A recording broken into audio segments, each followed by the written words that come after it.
Welcome to Woodshop 101, where everything is made up and the points don't matter. Now meet the yin and yang of woodworking and the lady that keeps them in line, Jeremy, Drew, and Sam. Welcome to episode 79. Tonight we're going to talk about Tiny Jeremy, outdoor finish, editing software, and pallet hoarding.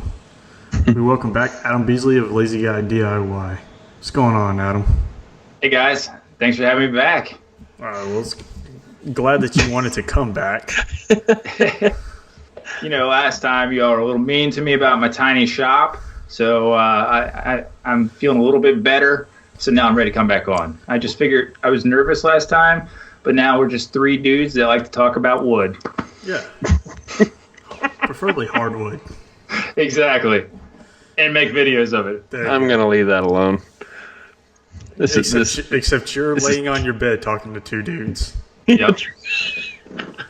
Hey, we'll get into that later. So, right.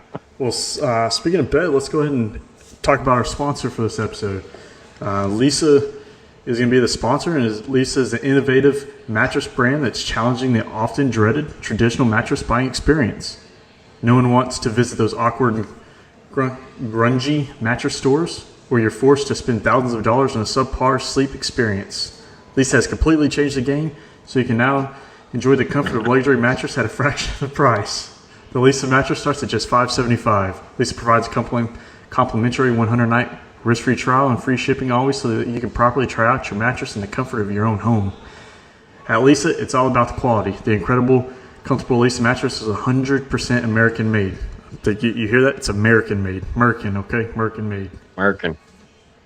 And comprised of 3 high-quality foam layers that provide cooling, contouring, and pressure relief. With over 10,000 5-star customer reviews, you can trust that this mattress is a game changer. Visit lisa.com today. Use the promo code Countryside75 at checkout to save $75 on the Lisa mattress. In return, we'll get kickback for every sale that happens using that promo code. So go buy yourself a mattress, because Drew's looking at us creepily laying on his mattress. Sup, boys? I don't know how to respond to that, Adam. Hey, that's not even as bad as what y'all said, so give me a break. Don't we use hardwood? I mean, how is that bad? I use mattresses too.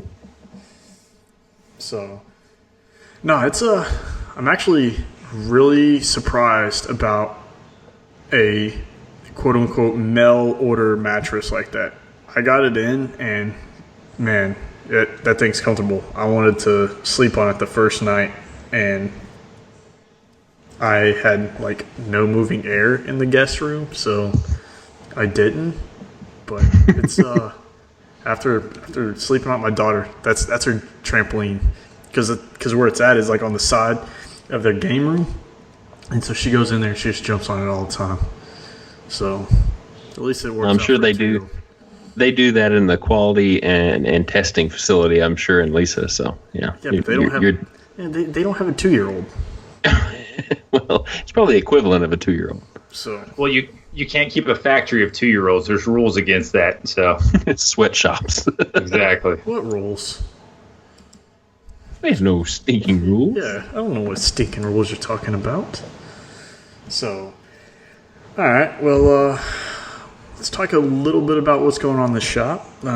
Drew, I guess you want to fill us in on the same thing that's been on here for the last several months? That's why I add usually something else to it, because I don't want it to be monotonous. But the metal wood desk is finally delivered. We delivered it on Sunday. We got there about 11:30, and we had to drive up to Tulsa. So I dropped my wife off in Henrietta, and anybody that lives in Oklahoma, you know where these places are at. But dropped her off in Henrietta, drove up to Tulsa, which is about 45 minutes north of there. And we got there about 11:30, and we worked until about 3:30 getting it installed and leveled out and just ready for plug and play, so to speak. So, yeah, that's all done. And I really liked how it turned out. It was just beautiful. The wood really set off the metal, and the customer was super happy. And I don't know if you guys knew, but the customer was super picky. there were a lot of things that he wanted, and we had to abide by. Otherwise, he wasn't going to be happy. So we did everything he wanted, and he liked the turnout, and actually paid us a little extra for it. So I was quite happy. So now that that's done, I've got my pallet wood wall, much like what Adam has behind him, that I've got to do in my shop, just to kind of give the shop a little bit more character and resale appeal, I guess. And then I've got an attachment that I've got to make for my Crosscut Sled. So that's all coming up here pretty dang quick. And then I get to work on my miter saw station. Awesome. Well, we'll post a picture of that desk in the show notes. So Drew, you gotta send me one of those later. Okay, he's gonna do it right now. I'll do it right now. Well, while he's doing that, what you got going on, Adam? Well, let's see. I think I just finished up my fourth or fifth desk, and about time you built half a table, 3/4 of a table. So I'm actually using that one of the desks right now. It's another one of the patchwork plank ones, but I did a little bit different this time. And then if you follow me on Instagram, I just did a live edge cherry and walnut laptop tray. I'm starting to knock out Christmas presents finally. Ones that you promise, say, yeah, I'll make this for you.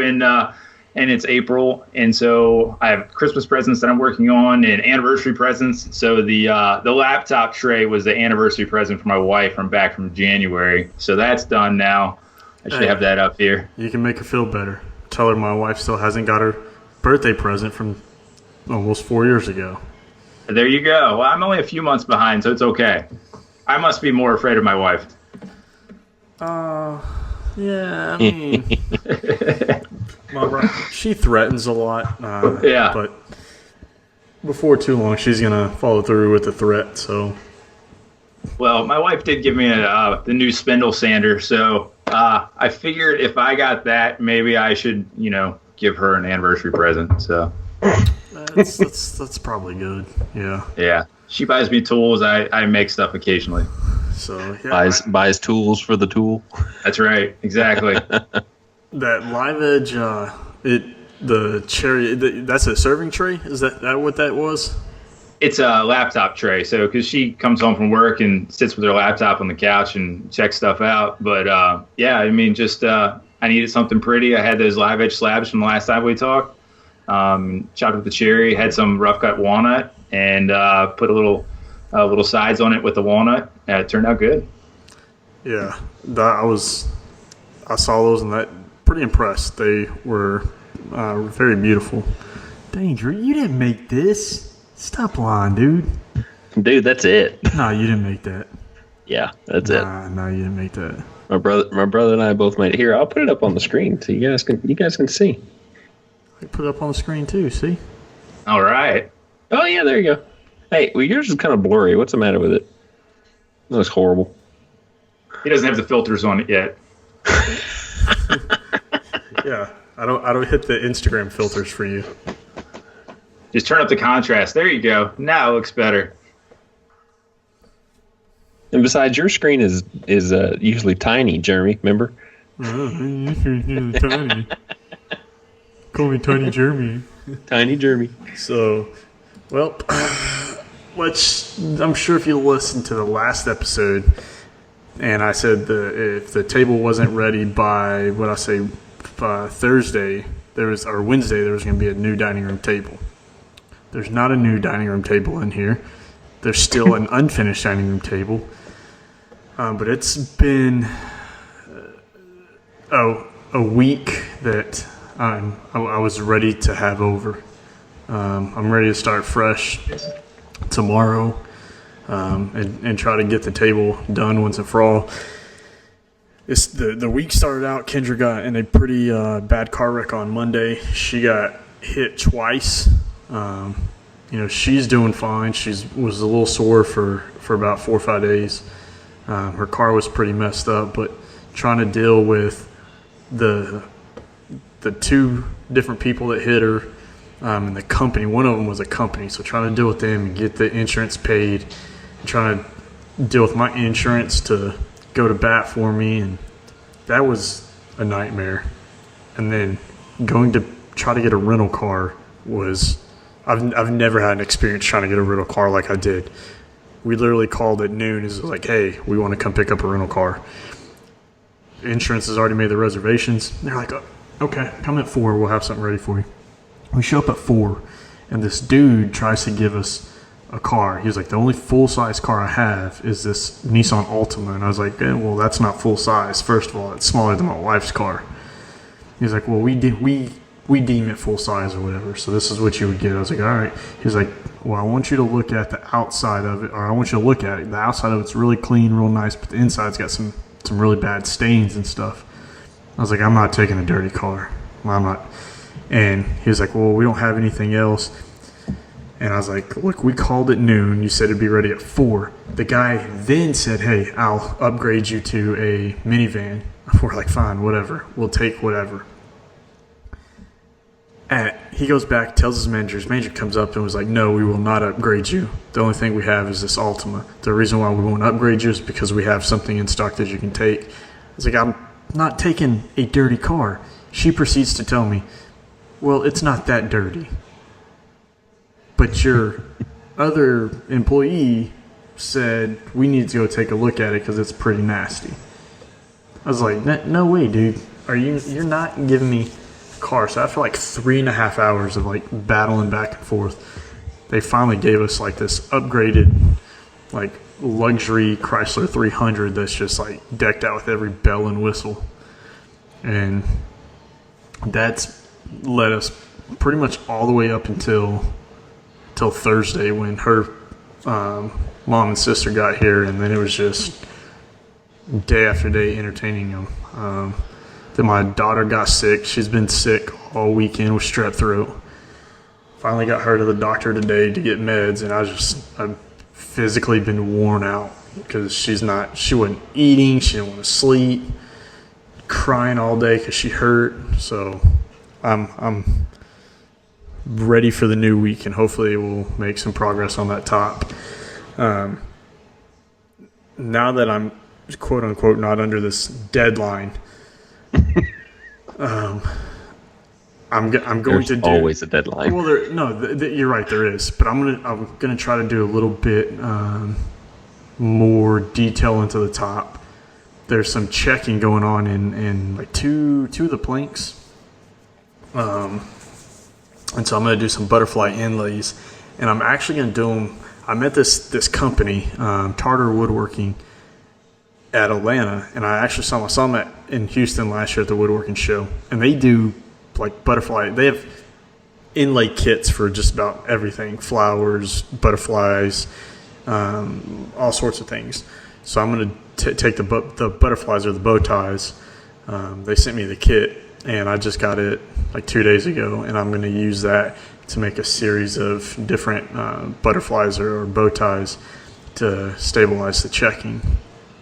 And I got to shoot a video of that, which means I've been putting off buying a new camera, so I got to go buy that new camera this week, get it recorded, so they can have that. So I'm hoping by the end of the week I should have made as far enough progress as applying the finish, because I work tomorrow, and then I took the rest of the week off to specifically get some shop time done. So hopefully it will get done.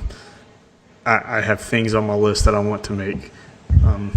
I'm beyond like tired of working on it. Like there's some cutting board videos and stuff I want to do. So I gotta get moving. I know how you feel, dude. So my brother and I were psyched when that desk was done. Yeah. I think Sam last podcast, I think she said she gave you till September to finish it, so you got some time. Yeah, that's kind of September's pushing it. No, I want to have it done. I'm leaving in 2 weeks. In fact, I'm coming up there to Virginia in 2 weeks there, Adam. And I'll be there for about 2 weeks. So I would like to have it done before I head up there. So are we going to be recording on location next time? Maybe. No, because remember we moved it up to that Thursday because I'm leaving Saturday morning. At least you told me we were. Well, yeah. Well, I already told him too, and he said that he's game. But I'm talking about the week after or the 2 weeks after, because you said you're going to be there for 2 weeks. No, I get back like Friday afternoon. Oh well, we might have to push that recording a little bit then. Nah, I'm pretty sure I'll be all right. So, but yeah, we'll see. We need to plan a guess for that anyway. Yeah, because I don't think we have one down, do we? No, the one that we've been talking about said that he couldn't do it the 12th, which is like that Friday, but he could do it like some other time that week. So we may hammer it out. We may record like when. There you go. Hello, wife. Night. Yeah. Hey, take the dogs. He said he don't want to hear the dogs in the background no more. Yeah, I didn't hear it, please. You said please, didn't you? I absolutely say please. See, he said please. You didn't say please. Open the front door. Let him go. You going to bed? Yeah. All right. I love you. Love you too. Warm up my side of the bed, please. Hey, I go to bed. You can't be doing that. It's a family podcast. I didn't say it. They can see the video. We better edit that one then. Oh gosh, that's what. Now you got to find a way to blur out something. Yeah, I know. You get mad at me because I say it, so I didn't know you showed everybody the video. So I wouldn't have been doing it. Now she's backtracking. She's probably gonna like the bedroom door. I'm sleeping on the couch tonight. Hey, don't you have that guest bedroom? Ooh, I do got that. I took that brand new Lisa mattress. That's right. And it's got a brand new ceiling fan in it now too. That was part of last week that I had to get done as well. Hang ceiling fan and curtains and stuff. So I got that done. This week on Woodshop 101, Jeremy digs a hole. Yeah, I can't dig myself out fast enough. Hey, your clothes are warming up your side. Okay, thank you. Well, before we get into this week's topic, because we really need to digress here, we want to give a quick shout out to our top supporter on Patreon, which is Michael Brindle. Michael, we want to thank you very much for offering some help our way just to keep the lights going on here at Woodshop 101. And if any else is interested in helping to support the show, you can visit our Patreon page. There will be links down in the show notes. And we just always want to give appreciation to the people that throw a little love our way. So thank you again, Michael. So we had some questions that was kind of sent our way. Actually, several. What do we got here? 4? And we wanted to kind of go over these and get everyone's insight on on what they have their opinion about here. So we've got one here from Katie Dotson, who mainly brought up the whole tiny Jeremy question. So she wants to know why Jeremy's video is always this little bitty thing at the bottom of the screen, and not important. Will he get equal space when he finishes his table? Well, Katie, since he's not done with his table, I'd have to say no, he will not get equal space, at least on this recording. And I have a feeling that we'll probably see it on the next recording, won't we, Jeremy? It'll probably still be undone, won't it? Not if we're recording on location, you won't see it. True that. Maybe we're going to record on location. What you need to do is take a screenshot and have it in your background there, Jeremy. So, there we go. Green screen. Yeah, there you go. That's what we Just need tell the hotel that you need a hotel room with green curtains in it. But no, the reason why Jeremy's screen is always little, in all seriousness, is that he is the one that records the show from his computer, and whoever does the recording is whoever's going to have this dinky little screen. So like right now, if I was to record it, my screen would be the tiny one, which, I smart off enough to him enough that I might be the tiny screen next time.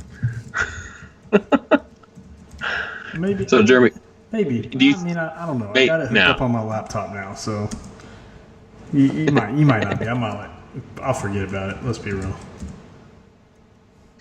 But yeah, I mean that's pretty much it. Unfortunately it's how Skype is, and I've actually tried to change how that records, but there is no way, or at least I don't know of a way. And doing the research, Google doesn't help me out at all. So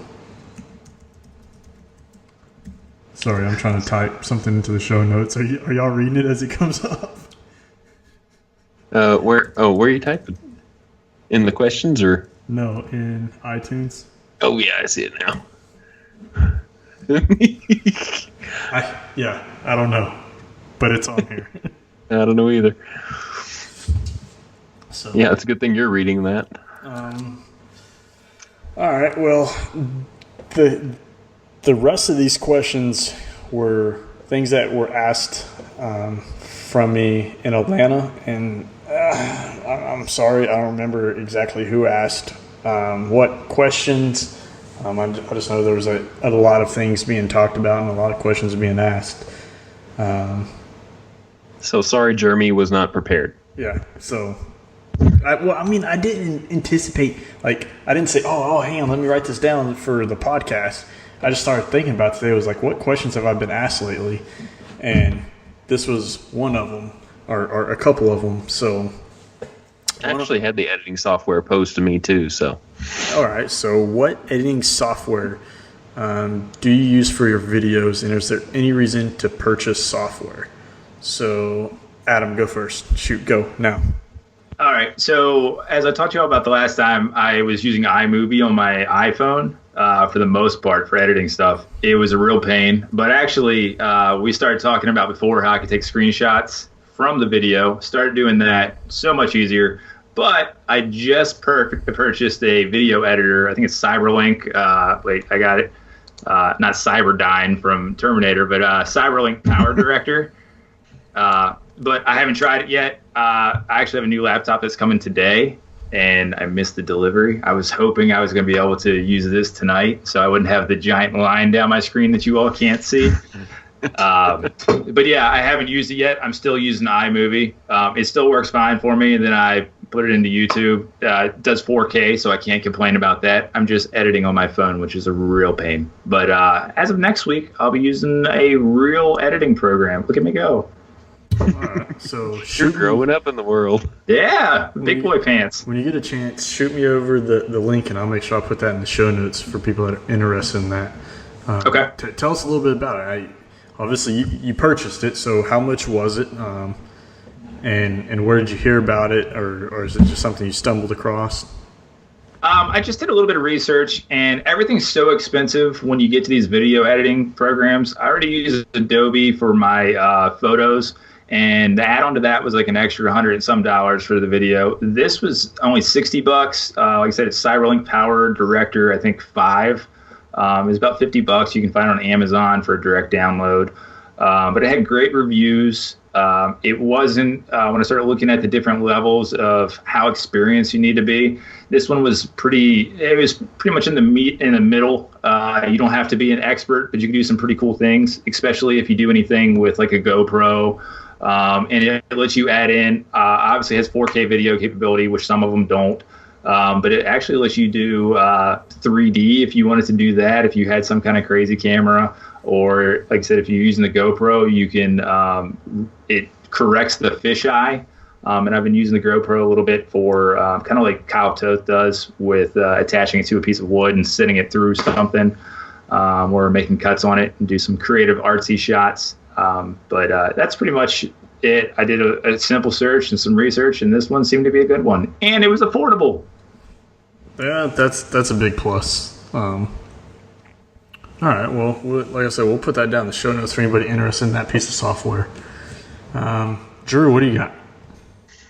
Well, when I first started, I was using iMovie on my Mac, and in that instance, no, there is not a reason to buy editing software because with a Mac, you automatically get iMovie. Now, they have done some updates in the recent months and years that have restricted its usability. I mean, they've taken some of the bells and whistles away, and some people are kind of discouraged about that. But you can still edit a decent video, even without all those bells and whistles. That just kind of comes with experience.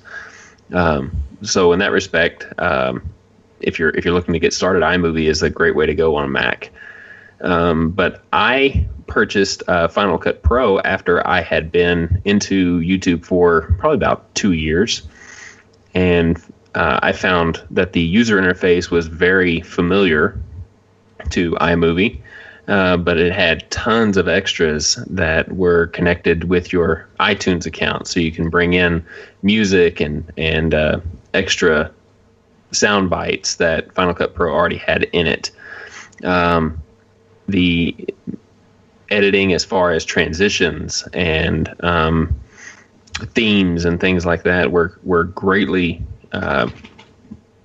there were just so many more to choose from. So the increase in usability that way to make your videos that much more pleasurable to watch is it was pretty nice, and I was impressed with how easy it was to get used to. Like I said, the user interface was pretty similar. But that program is roughly about, if I can remember right, it was about, was it 200 or 400? Currently, it's $2.99 on the apps, on the Apple App Store. I couldn't remember exactly. So, if you are really interested in getting into some higher quality video, and having a little bit more bells and whistles with your software, then Final Cut Pro on a Mac is a great program to have. And I know a lot of professionals tend to use that software too. So, and that's what you use, isn't it, Jeremy? No, I use iMovie, just because it has everything that I need.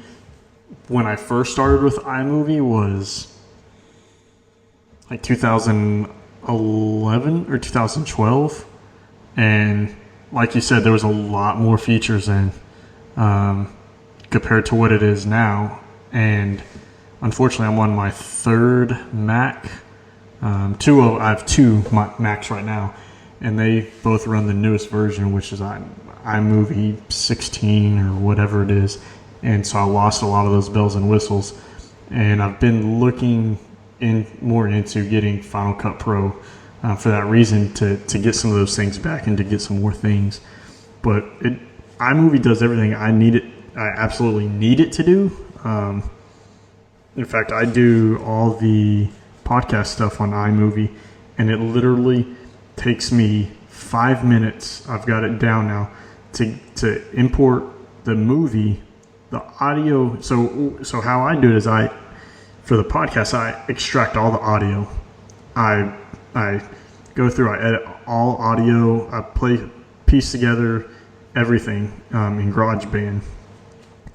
And if I need to bleep out anything, I add our intro or outro and all that. And it takes me roughly 15 or 20 minutes to get all that done. And then to throw that into iMovie, import the video and a couple photos, and get the voices to line up, literally takes me no more than 10 minutes before I'm extracting the video. So that's one of the biggest reasons I haven't upgraded yet, is because iMovie is so user friendly. It's so easy to learn right off the bat, and it's quick. So when I upgrade to Final Cut Pro, I don't know if I will actually be editing the podcast over there, because the video portion of the podcast is just it's extra. So I'm not, we don't make nothing off the YouTube AdSense and stuff. So it's really not worth me going in and spending the extra time to fancy up the video and do cool transitions and all that. It's cut and dry. It's a talking show. That's it. So that's what I use. Don't know when, but I will definitely upgrade to Final Cut Pro though. I kind of feel sorry for Adam, since he's got to learn a new interface. Well, that's the thing I should mention also is I don't have a Mac. I was going to get it, but I have so much Windows stuff already between monitors and everything else, peripheral and programs, that I just couldn't I couldn't take the plunge, so I went with another Windows, and that's why I got the program I did, because I really looked at Final Cut Pro, and I'm like, I really want to get a Mac, but I didn't do it. So I wouldn't go any other way. I use PC at work, and I wouldn't go any other way as Mac. I've only used Mac since 2011 for my home and business computers. And to me, the usability of them is just the user interface is just so much easier. That and they last a long time as far as not getting slow. I mean, I had mine from pre-2007 was my model, and it didn't start getting slow until I think it was around 2012. Yeah. So it stayed running fast until then, and it's only because the hardware just could not keep up with the software. Yeah. And I will say I think that's going to be one of the downfalls of Apple is like all their new computers are non-upgradable because the memory is soldered to the motherboard and stuff now. So you can't pop out the memory and pop in new memory. And then your solid state drives, your flash drives, all those things, like it's a whole lot harder to start trying to upgrade those things. They can be upgraded, but you got to take them to an actual Apple repair shop or somebody that can do soldering on the motherboard. For somebody like me that I want my computer to work, I don't want to have to take it apart and do a lot of doctoring to it because I'll mess it up. Then I think that's going to be a downfall of Apple's. They're going to require people to spend more money to upgrade them, either that or get all new computers. So there you go, Adam. Give and take. Yeah. got it. So mine falls apart in like a year, and then I get to have a new one with new stuff in it, while you are using ones from back from like 2007 with all that old technology. So oh, shoot. Yes, however, I only have to pay the money one time in the course of like 5 years. Oh, no. So, give and take, give and take. Give and take.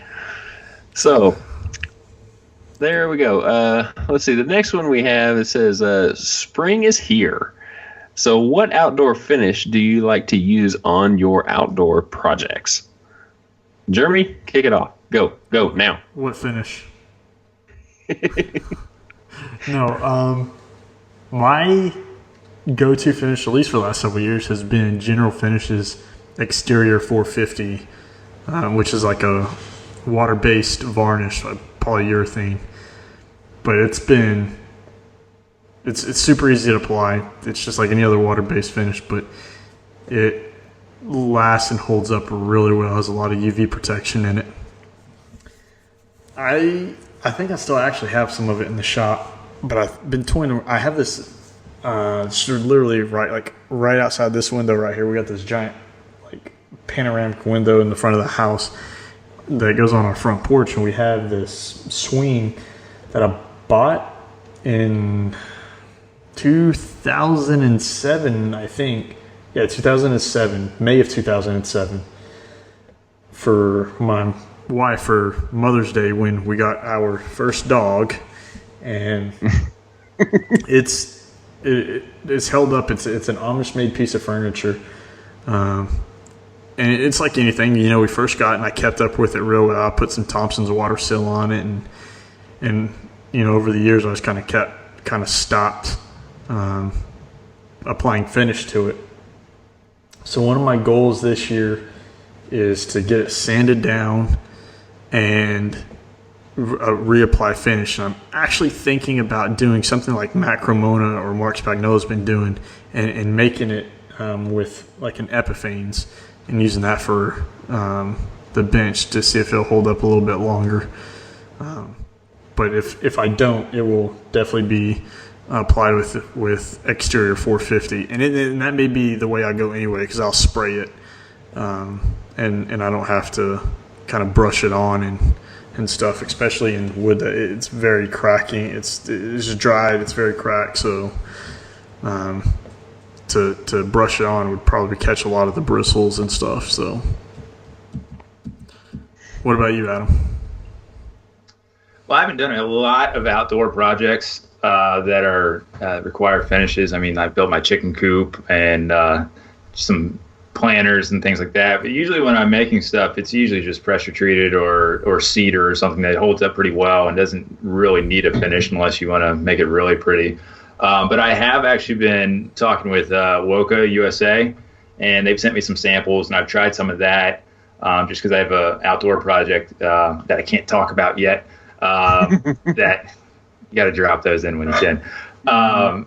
But yeah, I've tried some of their products. I have an outdoor project that I'm building right now and testing to see what the finishes look like with that. And the stuff's pretty great. They have anything from cleaners to different shades of stain that seem to hold up pretty well. And they've really tried to get me to use it on my back porch, but I haven't had a chance to do that yet. But so far what I've tested, it looks pretty good. It holds up well and goes on easy. That's always good. The going on easy part is, especially when it comes to outdoor projects, because if it's not easy to apply, then you're not going to upkeep it, or the chance of you upkeeping is a lot less. So, what about you, Drew? Well, I'm kind of like Adam. I mean, the outdoor projects that I've done, I really haven't utilized any kind of finish on it, mainly because I mainly build it out of cedar. And cedar holds up. Yeah, it weathers a little bit and turns gray, but I usually power wash that back off, and then it's fine again. So anything that I've made outside, it's generally been cedar, and it's a great outdoor wood. So I'm kind of like a null answer on this one, just because I don't use any outdoor finish. Have you? Didn't you make like an outdoor sofa or something? Like a long time ago? Well, it was a sectional, like a 2x4 sectional, but it was all painted with a high gloss. I mean, isn't that a finish? It is, but that's the only time I used it. And I only did it because my wife wanted it. How's it held up? It's actually held up rather nice. I mean, some of the ingrain didn't get painted, of course, because the project was already finished. So there has been some swelling here and there, and some checking that's come up over the course of time. But the whole unit as a whole has been great, and the paint still holding, is not peeling or chipping off. So I've been pretty pleased with it. But it was a high gloss paint. I didn't want to use anything that was a semi gloss or a matte. Yeah. Mainly because you tend to use like a high gloss paint or at least a semi gloss paint in a wet area like a bathroom or something like that. So I tried to apply that same kind of methodology in my sectional. Yeah, absolutely. So it was just a latex paint then. Yeah. Okay. All right. Well, this last one is fill us in, Drew. Why all the pallets? It seems like you've been collecting them for a while now. You haven't been breaking them down, at least that we can tell. And just kind of curious what the big plan is. Well, to be honest, I have been breaking them down. And they were for my pallet wall that I plan on putting in the shop. But I've also got an accent wall that we're going to put behind our toilet down in our master bath.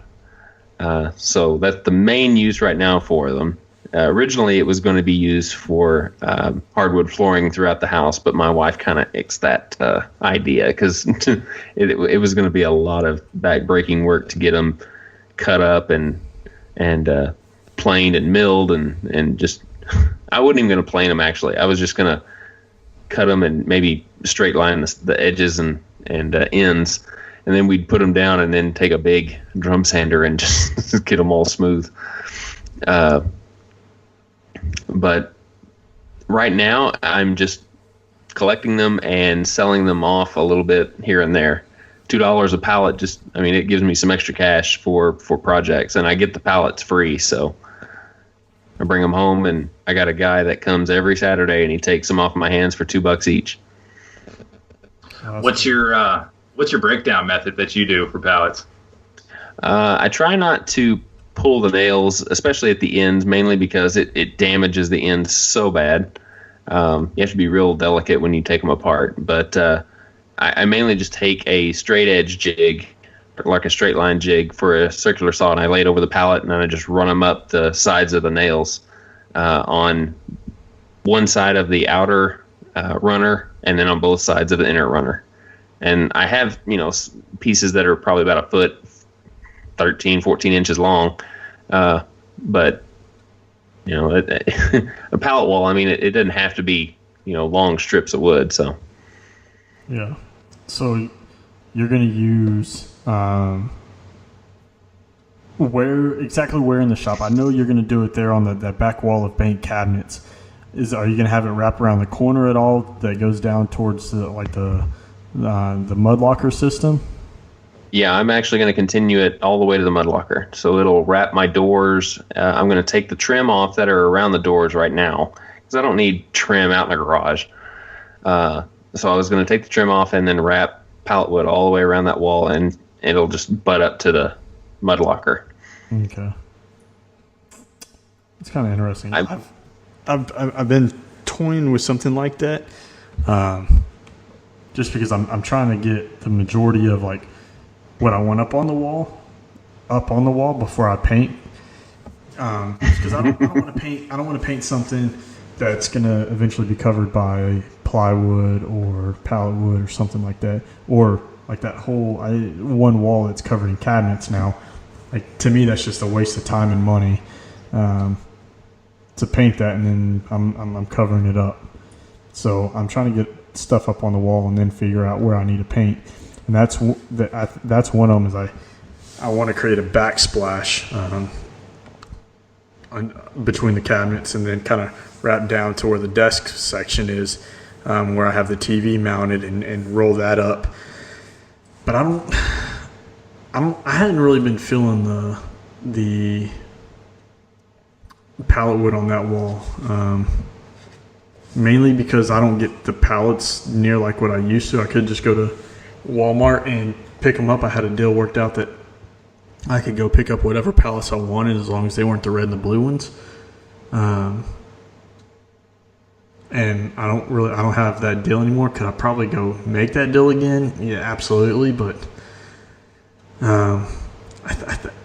been toying around with like getting 1/4 inch or 1/2 inch sheets of plywood, and ripping it down and kind of doing similar to what you have right there, Adam. The I think they call it the running bond pattern. I think it's that, or the brick pattern, and doing that with sheets of plywood. So I'm not entirely sure yet, but I think that's what I might do. Yeah, I will say, for putting up in my shop, obviously it makes a good focal piece in the background if you're watching the video. But the other thing is it actually is pretty good for dampening sound too, because you have kind of the different texture on there, and it soaks up the sound a whole lot. It's such a noticeable difference. So eventually I'll do my entire shop like that, and then add anything else on top of it. But I mean, it makes a difference. It does make it a little bit darker in here, but it's so easy to put up. And I mean, I just have thin plywood behind it to attach it to and nail it to. But yeah, it went up quick. So I have a tutorial, Drew and Jeremy, if you, it was early on, so it's a terrible tutorial, but it's on my website. I have watched that tutorial, so, or read it actually, but I did see you did like a fast paced video on it, just going up, didn't you? So yeah.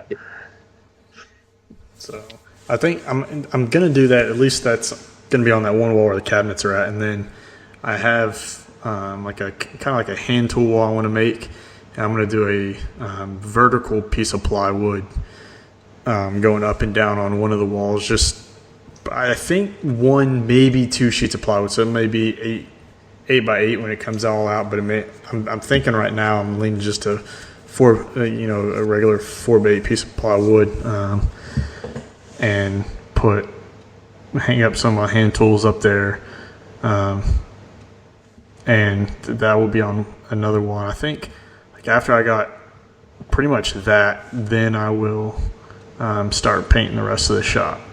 So, where you gonna paint it? I'm gonna paint it white. White.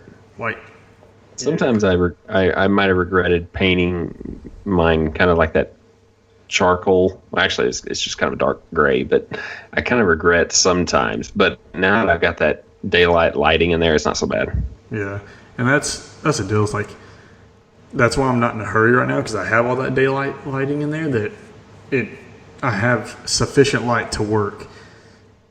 But in fact the color I'm putting up there I think is a Sherwin-Williams color, and it's called high reflective white. And I'm gonna put that up there in like a satin finish, and hopefully that'll bounce the light off a little bit better. But like I said, just like you, they got that daylight light up there. I'm not in any hurry to throw the paint up there just yet. So, All right. Well, if you guys have any more questions, definitely shoot them our way. We like it when we can answer questions, and I'm sure I'll think of some more that were asked from you in Atlanta, and they'll be on a future show. And he still won't know where they came from or who they came from. Yeah, I definitely won't know by then. So let's get into some little product reviews. Let's see, who wants to go first? Drew, you go first. What do you got? You asked, then you just volunteered me. Well, you know what? Because that's not how that works. That is exactly how this works.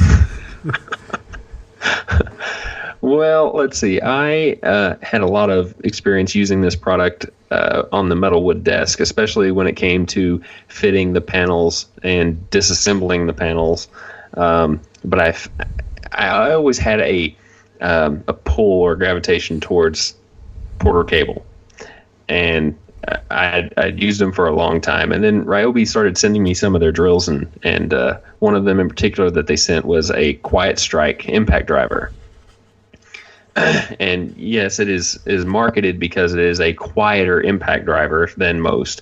But what I found is that the trigger control on it, they put in some technology on that trigger control. I don't know what they did, but it is not like you pull it a little bit and then all of a sudden it just takes off on you. It is not like that. It is just so gradual that you can control that screw going into the wood so easily. And whenever I was putting those panels together, I wanted them to be countersunk just a certain depth and not uneven all the way around. So I could drill that screw in and it would stop at the surface, and I would just slowly pull that trigger some more, and it would just turn it just the slightest bit as it went in. So I was so impressed with how the trigger control is on that driver that my brother actually converted. So he wants one now. And he's a big DeWalt guy. It's the pulse driver, right? Wait. I believe so. Do you have? It's kind of like a long. I don't have it in front of me, obviously, of course, but the top of it is a little extra longer than a normal impact driver. But it's called a Quiet Strike. Yeah, it's the pulse driver technology, where that's why it triggers a little differently, because it's pulsing instead of the actual impact ratcheting. Yeah, and it's so much quieter too. Yep. So yeah, that's something worth trying if you're interested in an impact driver that you want really good control with, that you don't have that all of a sudden take off on you and you run the screw in too deep. That sucker's really nice when it comes to that. Might have to give it a try. I'm down to like one drill and one driver in the shop, and I definitely know I need to get like at least one more drill and probably one more driver in the shop, just because you start getting like those multiple tasks and those multiple jobs, and you're like, oh, I got to change out these bits. Man, changing a bit 10 times over the course of a project seriously adds up in time, especially if you're changing the bit to multiple different bits instead of just like changing between two. Like if you got to go back and you're using 3 or 4 different screws, or I just went memory blank. If you're using like the different impact heads, those right there just alone take a lot of time. Even when you have the little quick, like I have the rigid and the quick connect, and you just pop them in and pop them out, but it still takes a long time, to do 10 of them in the course of a project. And so I'm probably going to pick up another set, and I will probably look at that quiet strike for the pure fact of some things I need to start having a little quieter. Seems how the shop is under my daughter's room, so. Well, you'll definitely notice a huge difference when it comes to the sound. Well, that's good. All right, well, Adam, what do you got? Well, we're going to try to go 3 for 3 with product again, like the last time I was on, but I'm going to Ryobi also. But they actually sent these new lights that are pretty cool. They're shop lights. It's a hybrid, so it runs on their OnePlus system. It's a string light. It's got 3 different LEDs, and what you do is you plug in your OnePlus battery. It runs for 15 hours, or you can plug in an extension cord. And it's actually with the lighting behind me back there. They're bright as can be. It's got 3 settings, but they have little hooks. You can set them up anywhere. They're actually pretty awesome. Yeah, I actually used them to when I was assembling the desk. We had it underneath my awning, and the daylight just started leaving us. So I broke those lights out because I had just gotten them and hung them up on my awning. I don't know if you guys can see. Well, let me get that out of the way. But anyway, they're hung up on my awning up there at the top. And after using that for that particular purpose, the hooks are great. Yeah. But because I had a metal awning, I actually super glued some magnets on the back and just So it was real nice to have those things. That makes sense. Yeah, it's just 15 hours is plenty of time if you're anywhere running with the normal battery. I think like a normal 2 amp battery will run for 15 hours, but having the option to plug it in also is huge. Mm-hmm. Yeah, that's a plus because at some point, you may not need the battery, especially using them in a shop environment where you have access to a plug. So, and the lead on each light is roughly what would you say it is, about 10 feet? 10 feet of line per light. Yeah, they're all daisy chained together. Yeah, that's pretty cool. I'll have to check them out. So, all right, mine is I'm going with a Woodcraft product here. It's their silicone glue roller.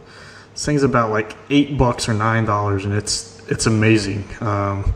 Especially to do like panel glue ups and stuff.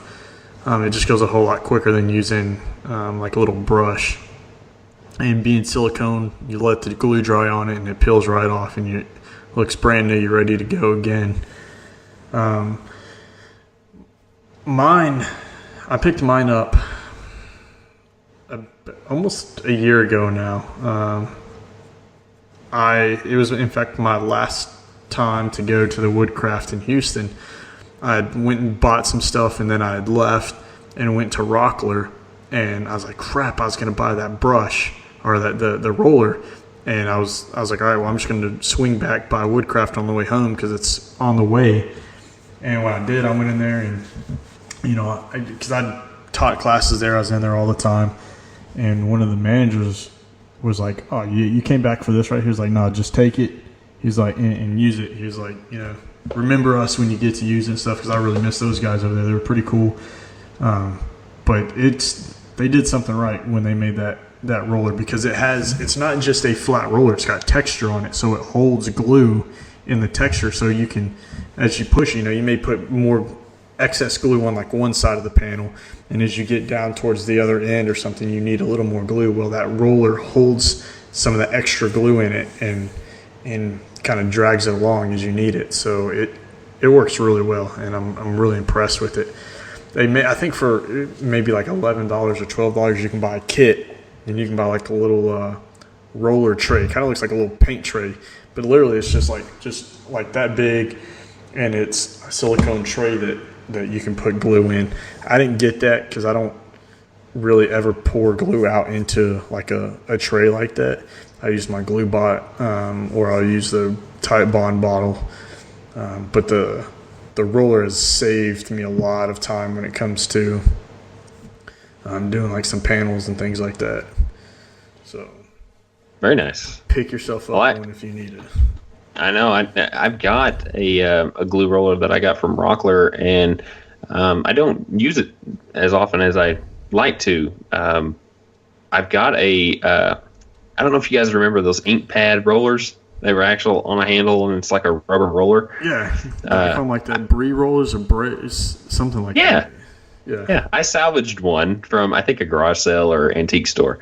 And I thought, oh, yeah, this would be a good glue roller. So that's what I've been using it for. I just spread the glue out and roll it on with that ink roller. Yeah, and so I don't know. I want to say Mark Spagnolo uses one or used one. Maybe I saw that in his videos. And I was going to buy it, and I think the roller was $12 or $15. And I was like, that's pretty cool. And then Woodcraft came out with this product, and I'd been eyeing it for some time. And for some reason, I was like, I'm moving. I want to go buy one right now. Because to order it, I think it was like $8 plus $5 shipping. And I'm like, all right, if I'm going to pay $15, I'll just keep waiting. Well, I went, and, sure enough, I got it. And being silicone, I really like it. Something satisfying about letting the glue dry on that silicone and just peel it off. So I don't know, it's like something satisfying about it. It's like third grade. Exactly. Yeah. Rub it on your hands, peel it off. Exactly. Instant gratification. Yeah. So, all right. Well, links for all those will be down in the description if you guys want to go through and check them out and pick anything up. So. And if you guys would like to support the show, you can head over to woodshop101podcast.com/listen. And in the show notes, you'll see links for small one-time donations and recurring donations. Or if you want to become a patron of our Patreon campaign, head over to www.patreon.com/woodshop101.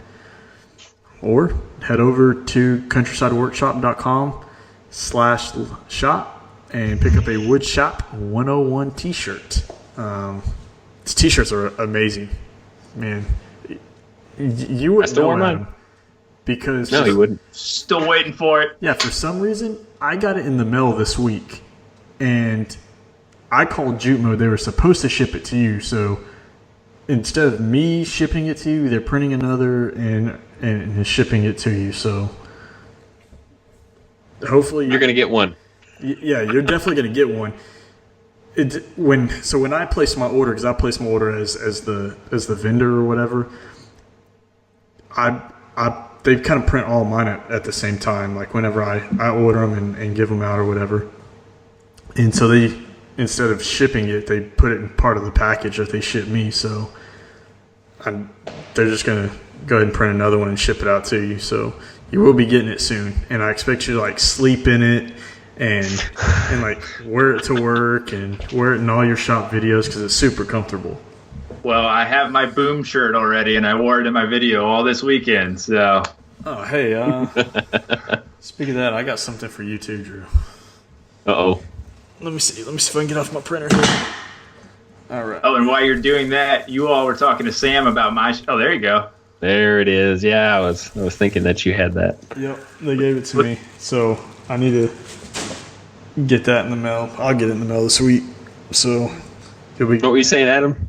You all were talking to Sam on the last podcast about my shirts, and then she said if you contact me, I'll respond immediately on Instagram. I contact her to tell her about my shirts. I have yet to hear back, so she's blowing me off. On Instagram? Really? Yeah, she said specifically Instagram. I heard her say it. Sam. Nothing. Oh man, look, Shame. Everybody knows your name. Yeah. Oh, I'm actually sending her a message right now. You know what? I'm going to go ahead and do the same thing. We'll just bombard her. I'll send another one too. Why not? So why aren't you responding? I wore your shirt the other day. Now, sometimes you got to think about what you wear, where you wear it. I wore it to my kids' daycare, and like all the teachers are kind of like looking at me. Some of them are like laughing, and some of them are just like staring at me. Until I realized like what I had on, I was like, oh, maybe I shouldn't have worn this to a whole bunch of like kids. But yeah, my daughter saw your shirt and she's like, "Ooh, I like that. It's got a unicorn." And then my wife's like, "It's dirty, but I like it." Well, that's when you say, you know what, I'm a woodworker and something magical happens when I get wood. So you correct them. They think you're dirty-minded, but no, really, you're a woodworker. There you go. Send her a message, hopefully. When's this going to air, Jeremy? Depending, it might air tonight. It might air tomorrow. It will definitely air tomorrow. I'll just say this week. Yeah. So. What did you send her? What did I send her? I just told her that Adam was trying to get in contact with her about shirts. So. Let's see. I just said, please respond if you decide to, or if you ever get around to it. Well, Sam Ramani blowing us off and doesn't have time to record now. Now Sam Woodell is the blowing us Sams. off. She was asked her to record with us twice this week, and got excuses. I guess we just scare people away. It's funny because we got these pending yeses from Sam and who was the other one that we got a pending yes from? Brad. And then they both fell through. And then I contact Adam, and he's like, I'm almost sure yes. It's like, great, another pending yes. Definitely maybe. Yeah. Also, I'm 100% sure, halfway. We something. did only contact Adam this morning. Or this afternoon. This morning, that's generous. It was more like, I don't know, late this afternoon. Right? I was going to say, Yeah. it was like 2 o'clock. Right? It was late morning. So. Late. Well, And then he was very forgiving, though. So, we'll see. We have big plans for other guests pending. So, this is what happens when we try to plan in advance. They fall through. Mm-hmm. This is the first time we've had somebody fall through. And we had 2 people in the same week fall through. Oh, Adam. Okay. Sure. I'm watching my phone. She messaged me back immediately. Hey, Sam Ramani talks to me all the time. I get messages back from her, so. Really? She messaged. Now I'm telling her. Really? You can text Drew back, But you can't text me. I'm just better looking than you. Oh, she's texting me now right after I said that. We're gonna get in trouble. Hey, she's gonna send you a message, and then she's Sorry, Sam. You're a good sport. So, all right. Well, let's. We got this iTunes thing. What is this iTunes thing here? Okay. Well, if you can't support us monetarily, head over to iTunes. Leave us a 5-star rating. It definitely helps us reach a greater audience. Kind of like. I'm going to give it a shot here. No, yo, do, pee. Sure. However, this is what he said. There are a lot of woodworking podcasts out there. Did I type this right? There's a lot of... Oh, yeah. There's a lot of woodworking podcasts out there now. But this one is always pushed to the top of my list when a new episode is released. It's very addictive and great info. I'm glad that somebody's writing something positive. No armchair woodworking. I'm pretty sure Adam has yet to leave a review. And didn't somebody tell you to leave a review, Adam? They did, but I'm a lazy guy, so I'll get to it in a few months, okay? Well, Around the time you get done with your table. Exactly. You finish your table, I'll leave a review. There's a lot of things pending on this table, Jeremy. man, I know. But you know what?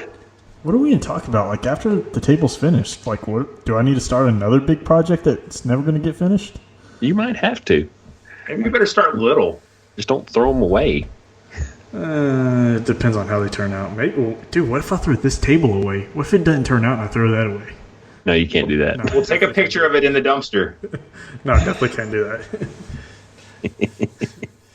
So, All right. Well, if you guys are interested in getting in contact with any 3 of us individually, you can contact us through our designated websites, which is rhwoodshop.com, countrysideworkshop.com, and what is yours, Adam?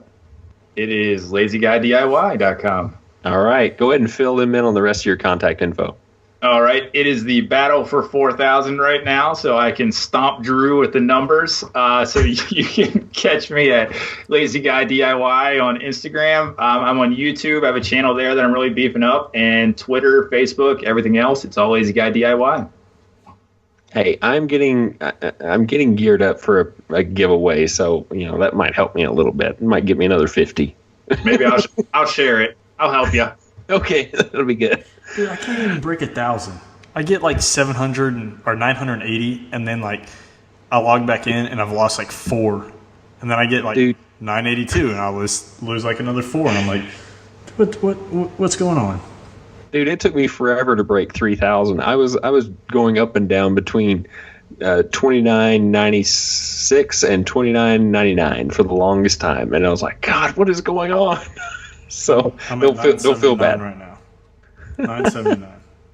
Don't feel bad. I just had to get to work. People would start liking me again. Well, maybe I'll get to work. But you said that, I didn't. Wow. Well, if you guys want to get in contact with the show, you can send us an email through kickback@woodshop101podcast.com. We also have a fancy voicemail that you can call from any mobile device or landline, which is area code 409-234-3959. If you need to get a pen and paper, I'll give that to you one more time. That's 409-234-3959. So, yeah, that pretty much does it for this episode. This was actually pretty informative. I like the product reviews. I thought that was probably one of the best product reviews we've had. So, yeah, I know mine's the best. It topped them all, Jeremy. Exactly. We say that's why we saved you to the last. Exactly. I know. I knew you guys recognized greatness when you saw it. Let's not get ahead of ourselves here. You still got to get upstairs, and that hallway with the stairs is kind of narrow. Your head might get stuck. Yeah, it might. I'll just have my kids bring my Lisa mattress downstairs and sleep on it. Yeah, there you go. Put it on top of the table. Yeah, put it on top of the table. Exactly. That might actually work. Yeah. You already smarted off to your wife. You're going to have to stay there. Yeah. She'll probably come push me off the bed in the middle of the night anyway. Well, from Jeremy, our special guest Adam, and myself, we want to wish you guys well. Please be safe in your shops, and we will talk to you on the next podcast. So 1, 2, 3. Boom. Boom. Boom.